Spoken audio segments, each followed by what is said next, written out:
Wow. I swore I was never going to do any more lessons on how to catch bass because I figure I'm not good enough to teach anybody anything and nobody's going to watch it anyway. But I've been thinking about this last couple of days before I go fishing for bass again. I'm going to talk about this, of why y'all ain't no good at some of this stuff. And you're boring the bass to death, and it's a fact, it's the way it is. D.W. Vert, Take Me to the Outdoors. My first cast of the morning here, trying not to bore a bass. Be right back.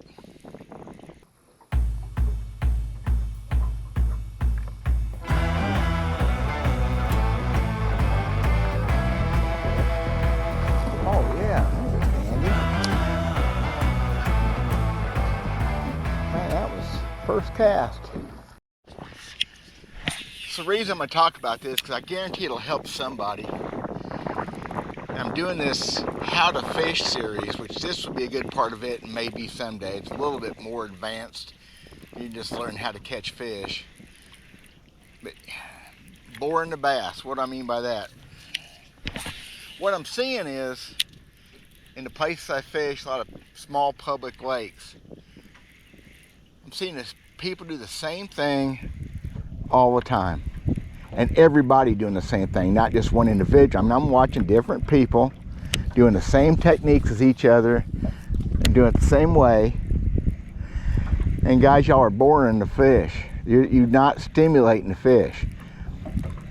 One thing about a black bass that's different than most other fish, I'm not saying this can't be done with other species, but black bass are especially known. You can trigger them to bite. You can make them bite when they're not wanting to bite.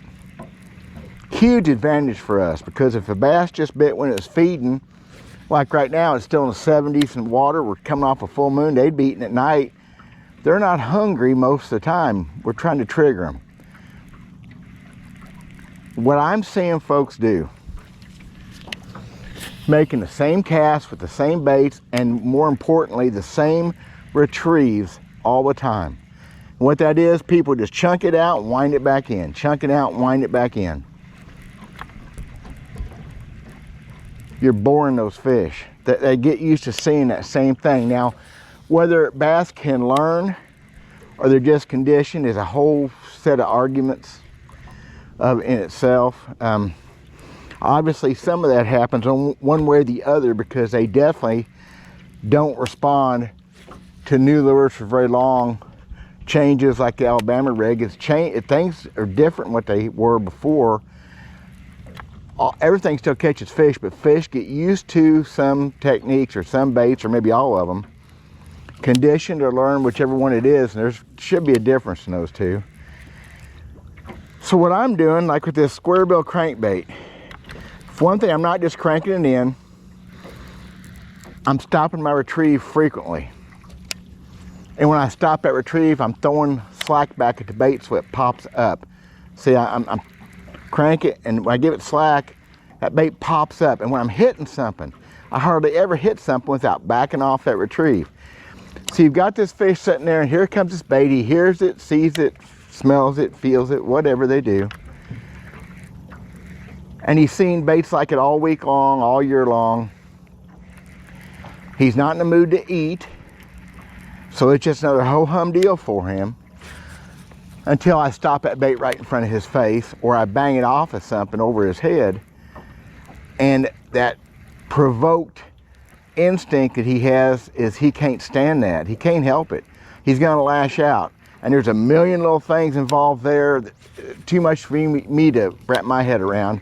Why sometimes they can do it better than others, why some days they strike at baits and don't get them. But anyway, that's the trick. You're boring those fish with that same retrieve. It's horrible. Just chunking and winding will catch you some fish, especially when they're biting good. But so many times the fish aren't biting. Most of the time, they're not biting. Most of the time, they're just sitting there being what they are. They're being fish and waiting for that next opportunistic type thing, situation to show itself. And that's that bait coming by them, stopping, fluttering, moving, changing all at once, and it triggers that strike. Get rid of that steady retrieve, chunk and wind, do the same thing all day long every day, and wonder how come some days the fish just don't bite. Get rid of that thing and go just doing what I'm doing here. Okay, part 2 of this equation is this. It's this right here. Throwing the same baits everybody else throws. That's silly. 90% of the bass fishermen that I see in these lakes, there's one over there right now. He's a nice guy, he's a good fisherman, but I guarantee you right now, he's throwing a jig or a plastic worm and hopping it back to the boat. Kind of beat me my hole doing it, but I'll go over there and catch one anyway. 90% of the fishermen that I see, bass fishermen, and the kayak guys are really bad, and some of them are very serious fishermen. The bass boat guys, it's all the same, are throwing jump baits. Jump bait's an old definition for a jig or a plastic worm or a creature bait. They're just throwing it out and fishing it back in. Think fish don't get conditioned to that? Now, I'm not saying you can trigger fish on those kind of baits, although you can. That's an advanced lesson I'm not ready to share. But they're all doing the same thing, and probably half of them are throwing a black and blue bait or a green pumpkin. And I like green pumpkin. I don't hardly own a black and blue. I got some black lures with some blue glitter. I got some plastic worms, and they're fine. But I don't throw that black and blue stuff. Unfortunately, I have some green pumpkins I really like, and I've backed off of throwing them. Everybody's throwing those 2 colors.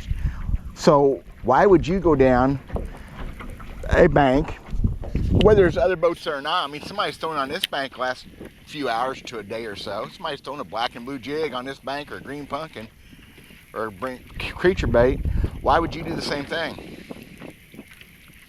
I'm not a huge believer in color, but I am a huge believer in fish being conditioned to colors, or learned, or whatever. I'm gonna throw the brown and oranges, the black and chartreuses. Solid black, solid brown. Oh my gosh, believe it or not, they catch fish. Seriously, seriously, solid black, solid brown, solid blue, solid red. You want to shake something up, try some solid red sometime. Try that one, that'll freak you out. If you can even find them, I make my own. Why would you go down a bank or anywhere you fish and throw the same thing everybody else is throwing? Why would you do that? It makes no sense. Change up, do something different. Put everything in your favor that you can. That makes most sense, doesn't it?